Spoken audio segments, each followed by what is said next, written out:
오늘 하나님 말씀은 히브리서 10장 24절에 있는 말씀 되겠습니다.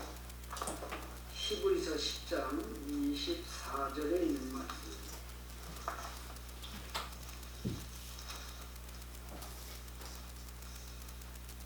히브리서 10장 24절 아주 짧은 말씀입니다.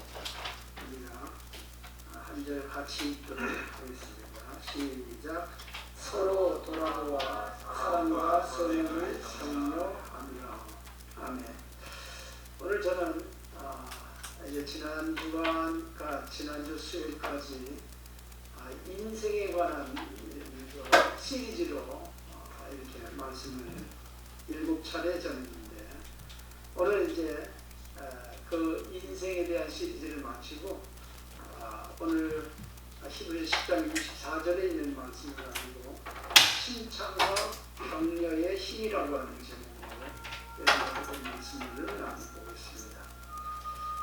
프랑스의 루이 니콜라 보클렉이라고 하는 아이가 있었습니다. 가난한 농부의 자식으로 태어난 보클렉은 거의 다 헤어진 옷 입고 늘 학교를 이렇게 다녔습니다. 보클렉은 머리가 좋아 공부에 재능은 있었지만 차림이 말쑥하지 못하고 이제 지저분해서 언제나 아이들로부터 놀림을 받았습니다. 어린 마음에 상처를 받은 보클렉은 말수가 점점 줄어들고 또 공부도 소홀히 하기 시작을 했습니다. 보클렉의 담임 선생님이 이런 변화를 눈치채고 하루는 방과 후에 보클렉을 불러 말을 했습니다. 보클렉아, 너의 두뇌는 선생님이 지금까지 가르친 어떤 학생들보다도 총명하단다. 열심히 공부만 한다면 분명히 매우 뛰어난 인물이 될 거라고 선생님은 확신한다 라고 이제 이야기했습니다. 보클렉은 선생님의 칭찬으로 인해서 다시 용기를 내기 시작을 했습니다. 이후에도 선생님은 보클렉에게 아끼지 않고 칭찬을 해주었습니다. 보클렉의 재능은 점점 꽃을 피운 와중엔 파리 대학의 교수가 되었고 유명한 화학자가 되었습니다. 그리고 크롬, 아스파라긴산, 베릴륨 같은 인류에게 큰 도움이 되는 많은 광물, 화합물들을 발견하는 성과를 이루어냈습니다. 재능은 하나님이 주십니다. 그리고 그것을 키우고 성장시키는 것은 칭찬과 격려가 좋은 걸음이 된다고 하는 사실인 것입니다. 칭찬과 격려는 훌륭한 사람을 만들고 한 인생을 변화시키기도 합니다. 칭찬과 격려로 사람들의 재능을 일깨우고 고난을 극복할 힘을 실어주는 성도들이 이제 되시기를 바랍니다. 우리가 이렇게 보면 오늘 본문에서 너희 서로 돌아보아 사랑과 선행을 격려하며 라고 이야기합니다. 그 사랑과 선행을 격려받았을 때 모이기를 힘쓰게 되고 또 믿음의 삶에 이제 정진하게 된다고 하는 사실인 것입니다. 그래서 우리의 삶적인 인생을 살면서 많은 여러 가지 시험 또한 이런 시련들도 참 우리를 연단하는 이런 기회가 될 수도 있지만은 참 그래서 베드로는 너희 믿음의 시련이 불로 연단하여도 없어질 금보다 더 귀하여 예수 그리스도에 나타나실 때 칭찬과 영광과 존귀를 얻게 하려 합니다 라고 말씀했습니다. 그러니까 이 믿음의 시련 이것이 참 우리에게 귀한 것이지만 그러나 믿음의 시련 못지않게 격려와 칭찬이 우리의 삶의 모든 것들을 참 이렇게 증진시키는 활력소와 같은 이런 일을 한다고 하는 말씀입니다. 설교자인 저에게도 그런 경험이 있었습니다.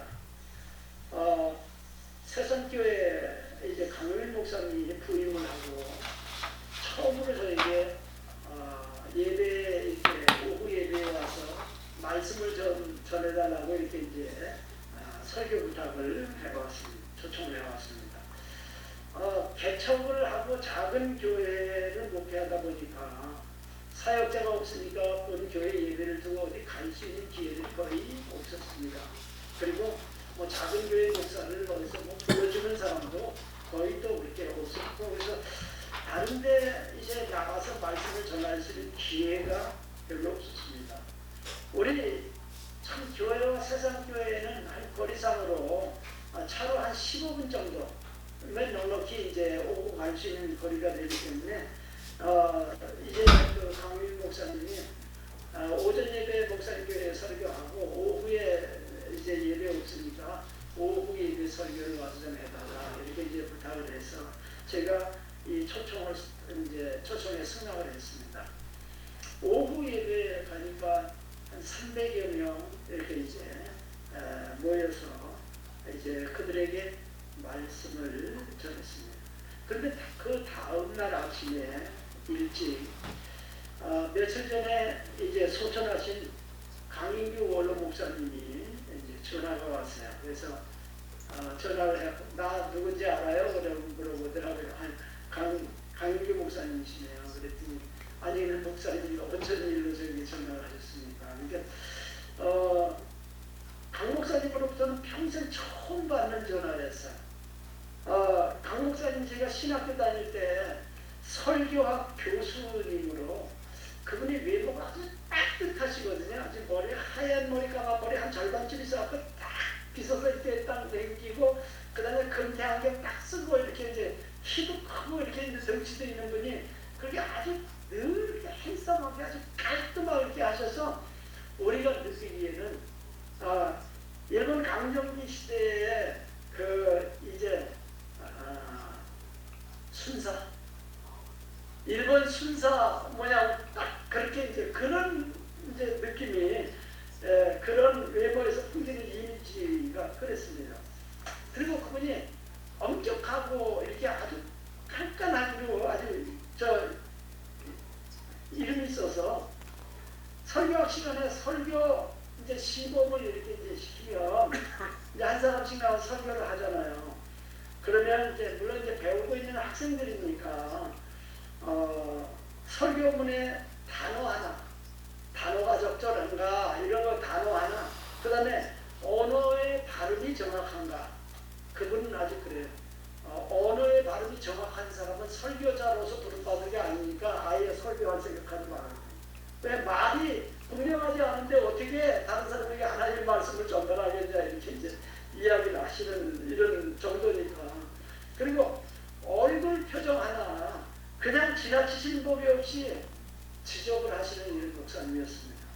그래서 혹시 어제 설교에 또 뭐가 잘못된 것이 있어서 또 이제 전화를 하셨나 하는 이런 생각도 들었습니다. 그런데 강 목사님이 이제 목소리가 좀 이렇게 떨리는 목소리로 이렇게 김 목사 어제 우리 교회에 와서 말씀을 전해주는데 내가 김 목사의 설교에 큰 감동을 받아서 오늘 아침에 내가 이렇게 전화를 해놓으라고 말씀하시면서 내가 은퇴하고 요 근래 몇 년 만에 처음으로 김 목사를 통해서 감동적인 설교를 들었다.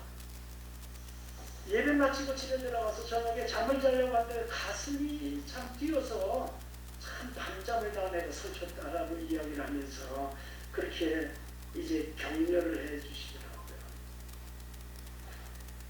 그러면서 기회가 주어지면 자주 와서 말씀을 좀 전해달라고 이렇게 이제 부탁을 하시면서 너무 고맙다고 이렇게 말씀을 하신 것이었습니다. 물론 저를 격려해 주기 위해서 전화를 해 주셨다고 생각하지만 나에게 설교를 가르쳐 주신 선생님으로부터 받는 설교에 대한 칭찬, 이것은 주님께로부터 받은 칭찬 다음으로 저에게 큰 힘과 용기가 되었습니다. 그날 300여 명이 설교를 같이 들었는데 오직 단 한 사람 그 격려자가 바로 강인규 목사님이었습니다. 그 후에 나에게 일어난 변화는 사실 작은 교회 목사로서 참 내가 전하는 이 메시지에 대해서 어떤 긍지나 또 아니면 어떤 이런 자신감이나 이런 것보다 큰 교회, 큰 장소, 많은 사람들 나도 선배 목사님들 앞에 설교하려고 주눅이 들을 수 있거든요. 근데 전혀 그 이후로 참 이제 누구에게든지 어디서든지 말씀을 전할 기회가 주어진다면 기쁨이 되고 자신감이 넘쳤습니다. 이게 강인규 목사님의 격려의 힘이었습니다. 칭찬과 격려는 우리의 삶에 놀라운 에너지를 이제 창출합니다. 그리고 제 아내가 격려자였어요. 그래서 제 아내가 제가 설교를 하고 나면 늘은 아니지만 때때로 저도 당신 오늘 메시지에 은혜 받았어요 라고 딱 이런 이야기를 종종 이렇게 이제 해요. 그리고 그래서 저는 많은 목사님들이 그렇게 이야기해요. 사도 앞에서 참 설교하기 가장 어렵다, 힘들다. 그리고 사도가 은혜 받으면 그건 끝나는 거다 이렇게 이야기하는데, 내가 아는 목사님이 있는데 아주 유명한 목사님이에요. 우리나라에서 꽤 유명한 목사님이에요. 이야기하면 여러분도 알고 다 알만한 이런 목사님이에요. 그런데 그 목사님으로부터 충격적인 이야기를 한번 들은 적이 있습니다. 그 목사님이 설교를 하고 내려갔더니 사모님이 아니 그걸 설교라고 했냐고 이렇게 이제 핀잔을 주고 이제 책망을 하더래요. 그리고 나니까 정말 화가 나기도 하고 참 뭐 낙심도 되고 자동차를 몰고 가다 전봇대를 들이받고 싶은 심정이 들더라. 그런 이야기를 자기 심정을 그대로 이야기를 하는 소리를 제가 들은 적이 있습니다. 그래서 제 아내는 참 지혜로운 여인이 돼서 저를 참 이렇게 늘 격려해 주고 그랬습니다. 그래서 저는 내 아내가 있는 데서 설교하기가 제일 편했어요. 그리고 내 아내가 참 있으면 어디 내가 설교하러 갈 때 내 아내랑 같이 동행을 하면 저게 큰 힘이 됐어요. 왜? 응원자고 참 나의 이제 나를 위해서 기도하는 기도자고 또 그거보다 더 절실하게 기도할 사람이 있겠어요. 근데 내 아내가 같이 가면 저는 훨씬 이렇게 든든하고 이렇게 좋았습니다. 그래서 이 칭찬이라고 하는 것이, 이 격려라고 하는 것이 사람을 자신 있게 하고 힘 있게 하고 그 다음에 참 기쁘게 하고 이 일들을 할 수 있도록 이렇게 도와주는 겁니다. 그래서 우리 조 사모님도 우리 박 목사님 설교에 대해서 늘 칭찬하고 그 다음에 격려하고 이렇게 해주시기 바랍니다. 그러면 박 목사님 설교하기가 기쁘고 이제 감동이 되고 이런 일들이 일어나게 될 수 있습니다. 존 맥스웰은 대부분의 사람들은 다른 사람의 칭찬과 격려를 통해 성장합니다. 칭찬과 격려는 인재 개발에 있어서 필수적인 것이라고 이렇게 말을 했습니다.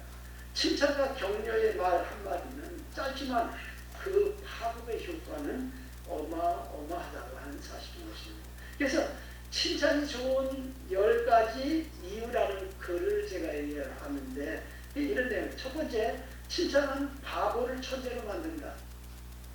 두 번째, 칭찬을 들으면 꼭 칭찬받을 일을 하게 된다. 세 번째, 칭찬을 들으면 발걸음이 가벼워지고 입에서 노래소리가 나온다. 네 번째, 칭찬은 상대방에게 기쁨을 준다. 다섯 번째, 자기 자신을 칭찬할 줄 아는 사람이라야 남을 칭찬할 수 있다. 여섯째, 칭찬은 자신을 기쁘게 하고 상대방을 행복하게 한다. 일곱째, 미운 사람일수록 칭찬을 해주어라. 언젠가 나를 위해 큰 일을 해줄 것이다. 여덟 번째, 칭찬을 적군을 아군으로 만든다. 그 다음에 아홉 번째, 자기 자신을 사랑하는 사람만이 남을 칭찬할 수 있다. 열 번째, 칭찬은 웃음꽃을 피우게 하는 마술사와 같다라고 이렇게 기록된 글을 본 적이 있습니다. 참 공감이 갑니다. 그렇겠구나. 이렇게 저도 이제 동의를 합니다. 잠언 27장 21절에서는 도가니로 은을, 풀무로 금을 칭찬으로 사람을 단련하느니라. 칭찬으로 사람을 단련하게 된다. 이렇게 말씀하고 있습니다. 칭찬함으로 사람을 감동시킬 수 있으며 칭찬함으로 사람을 위대하게 만들 수도 있다고 하는 사실인 것입니다. 사실입니다. 재미있고 신나는 일이 있어야 웃음이 나오는 게 아니고 일단 웃어야 재미있고 신나는 일이 찾아옵니다. 웃을 일이 있어야 웃음이 나는 게 아니고 일단 웃어야 웃음이 난다고 하는 것입니다. 사람의 의식은 긴장하면 자신을 방어하기 위해 움츠려들지만 긴장이 풀리면 무엇이든 이제 받아들이려는 긍정적인 의식으로 변하게 된다고 이야기합니다. 다른 사람의 긴장을 풀어주는 방법 중에 어떤 것은 한바탕 신나게 웃도록 만들어주는 거예요. 근데 뭐 저속하게 웃기려고 하는 게 아니고 정말 그 유머. 그래서 미국 사람들이나 이런 사람들 보면 유머에 대해서 탁월해요. 유머를 잘 써요. 근데 우리나라 사람들은 대부분 이 유머를 잘 쓰질 못해요. 그리고 대부분 한국 사람들의 얼굴의 표정이 대부분 굳어 있습니다. 여유가 없다는 거예요. 그래서 다른 사람을 웃게 만드는 것 중에 어떤 사람의 자존감을 높여주는 것이고 다른 사람의 자존감을 높여주는 것 중에 어떤 그 사람을 칭찬하고 격려하는 것이라고 말하는 거예요. 칭찬 중에 어떤 한 가지를 꼭 집어서 구체적으로 칭찬하는 거예요. 그냥 두리뭉실하게 아니라 어떤 한 가지가 좋다. 뭐가 참 아름답다. 이렇게 이야기를 해줍니다. 그러니까 사실은 그래요. 우리가 보면요.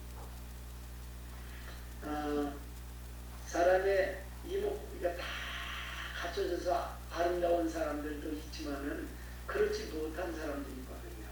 그런데 참 눈이 이쁘게 생겼어요. 아유 참 눈이 이쁘게 생겼네요.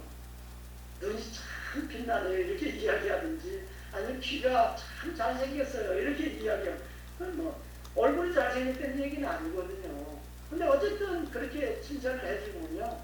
그래서 제가 이야기 중에 어느 이제 부부가 별로 이렇게 이제 부부 사이가 이렇게 원만한 사이는 아니에요. 그런데 남편이 이제 퇴근하고 집에 와서 반바지에 이렇게 여름인데 반바지에 이렇게 입고 있는 걸 보니까 아내가 이렇게 보고 그래도 근육 하나 살아있네 이렇게 이제 지나갈 얘기로 그렇게 이야기해요. 근데 그 다음에 남편이 직장을 갔다 오기만 하면 그다음 어디로 사라지는데 몇 시간씩 있다 이제. 그래서 나중에 보니까 지하실에다가 아령도 사다 놓고 뭐도 사다 놓고 나와가지고 그래도 근육 하나 살아있네 하는 그 칭찬에 그걸 칭찬이라고 받아들여서 그 지하실에 가서 아령을 하고 운동을 하고 근데 근육을 키우느라고 그렇게 이제 열심히 운동을 하고 있더라라고 하는 이야기를 들은 적이 있어요. 여러분 정말 우리가 이 칭찬이 고래도 춤을 추게 하고 여러분 고래가 아니 그거 불로 이렇게 돼 있는 이 원형 굴렁쇠 그 안에 뭐하러 뛰어들어가고 있어요. 돌고래 씌워 하다 보면 불을 붙여갖고 이렇게 있는데 돌고래가 물에서 퍽 뛰어갖고 그걸 통과하고 막 이렇게 해서 박수를 쳐주고 이렇게 하죠.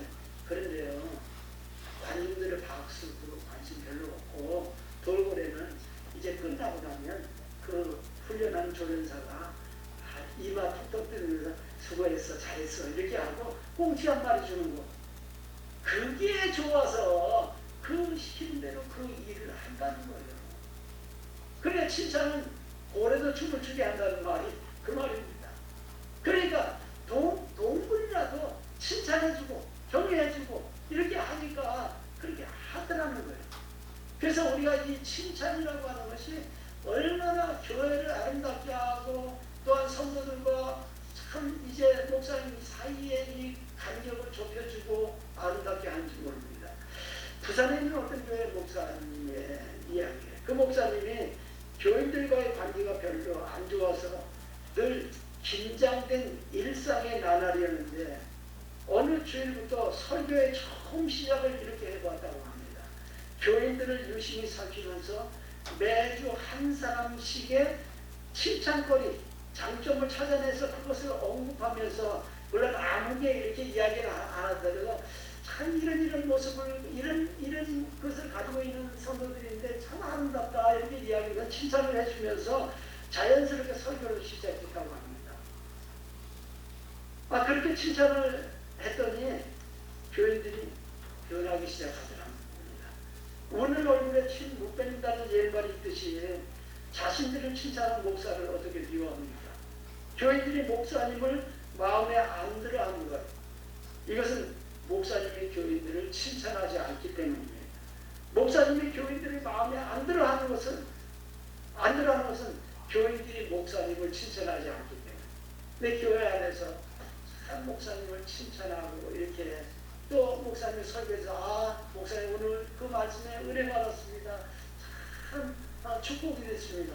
늘 이렇게 반응을 보이게 될 때에 참 목사님도 설교하는 참 그 기쁨도 있고 내가 설교하면 성도들에게 이런 영향이 있구나. 이게 아니 설교 하나 안 하나 뭐 듣는 것 같지도 않고 이렇다면 무슨 기쁨이 있겠어요.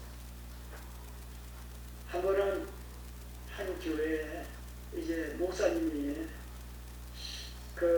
이제 부임을 해가지고 설교하니까 이 교회 장로들이 그냥 탐탁지 않게 생각을 하는 거예요.